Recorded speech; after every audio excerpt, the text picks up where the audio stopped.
Welcome back. I'm still with Miss Hermione Parsons. She's the Director for Supply Chain and Logistics at Victoria University. And we are talking about improving Indonesian logistics industry. And then, so you mentioned that Indonesian government should formulate appropriate regulations in order to enhance the performance of the logistics industry in Indonesia. So what kind of regulations needed actually? Okay, well, I would be saying that a common issue across governments is the need for business, It's not me telling the Indonesian government Right. what to do, but the need for business to have certainty in regulation and to also have minimum duplication. So what the business world of logistics requires and supply chain businesses need is they need harmonised regulations, which means that, say, if you have local government and a national government, that the two sets of regulations between the local government and the national government are harmonised. They match. Similarly, if you have lots of local governments, as a lot of countries of course do, that each of those sets of regulations are equal. And this consistency is required to really create a business-friendly environment. All right. So the world over, governments are looking to improve their regulatory environments, to reduce red tape, to reduce cost, to really identify wherever there is duplication. We did a program, for example, at once that was an international traceability project between meat and dairy producers in Australia and customers in the United States, Burger King actually. And what we found is we mapped all of the regulations along that supply chain, and we were able to show exactly where maybe 4 agencies within the same country required the same information from the businesses. Now, each of those is a cost. So what we need to look at, or the supply chain logistics industries, to be able to compete globally, they need to be able to streamline their regulation. They need to have government integration so that the regulations make sense to the business and really help the businesses work their systems. And we need to have regulations in all countries that is called whole of supply chain consideration. All right. That is, so what is that? Well, if you consider, an apple is grown in an orchard and it needs to be transported across the seas to the shop shelf. But all the way along, we need to consider, well, what regulation occurs at each of these points, and is there a gap? Is there duplication? And we need to streamline them, which will really help businesses be able to work effective supply chains, which reduces waste, improves the opportunity of self-sufficiency, as well as export potential. So regulations can be impediments or they can assist business.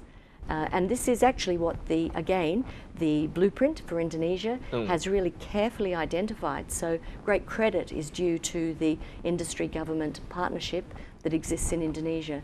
A great deal of attention has gone into these areas. Okay, so in a sense that those make this, the certainty for business players in order to enhance their performance in the logistics industry, especially for bringing foreign investors to invest in Indonesia especially. Exactly. Well, investors, I think the world over, seek certainty. And they want to realize that if they're going to invest, that they can actually, of course, draw profit. So one of the things that I have observed, or we've observed in our research across the world, and particularly in Asia and Australia, is this interest in certainty.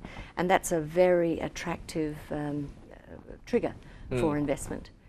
Okay, I see. And then, whereas in Australia, what kind of regulations enforced, especially for the logistics system?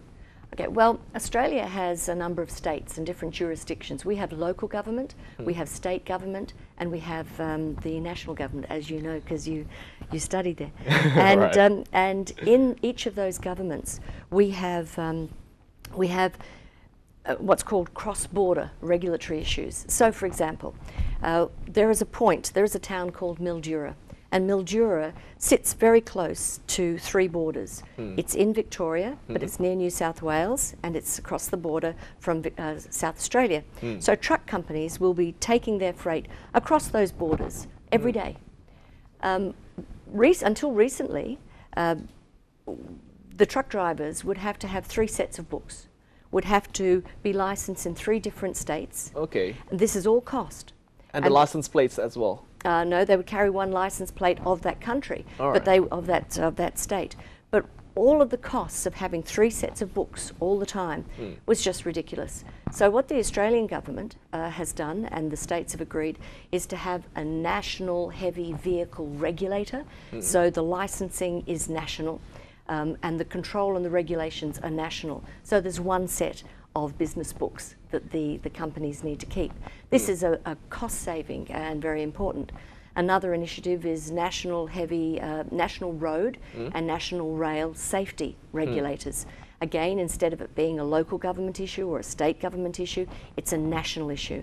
And this again is a great improvement for business. So the governments in Australia are actually looking at the same sorts of issues as many other countries across the world. How can we reduce red tape? How can we improve our regulatory environment for business-friendly operations? Okay, so I think, perhaps Indonesia could apply the same system for example, in Java Island, whereas we could apply the same system to the city where it's in the border lines. So actually, how do you see the market for logistics market in Indonesia? So do they have room to grow?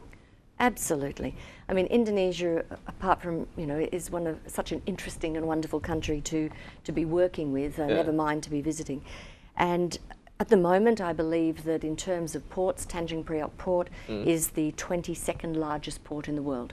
The hierarchy of ports in the world is constantly changing as Asia is changing, and as India is changing, and Southeast Asia is becoming a stronger and stronger economic centre. Tanjung Priok Port is predicted to become the 11th largest port by about 2025. Now, if that occurs, and I believe it will, because it's such an important economy and such an important country, then that means that there are really great challenges to make sure that the landside logistics works to really support that movement of freight to and from such a dominant and important port. So that there are many ways that the industry and government in Indonesia have already identified how to proceed and how to make the most of the opportunity for Indonesia. Okay, so we hope Indonesia and Australia could cooperate in terms of the logistics industry. All right, so Ms. Hermione Parsons, thank you so much for your time here. We really appreciate it. Thank you very much. That ended our discussion with Ms. Hermione Parsons. She's the Director for Supply Chain and Logistics at Victoria University. We were talking about improving Indonesian logistics industry. And in the next segment, we'll still have some more news and business updates. Stay with Revenews International.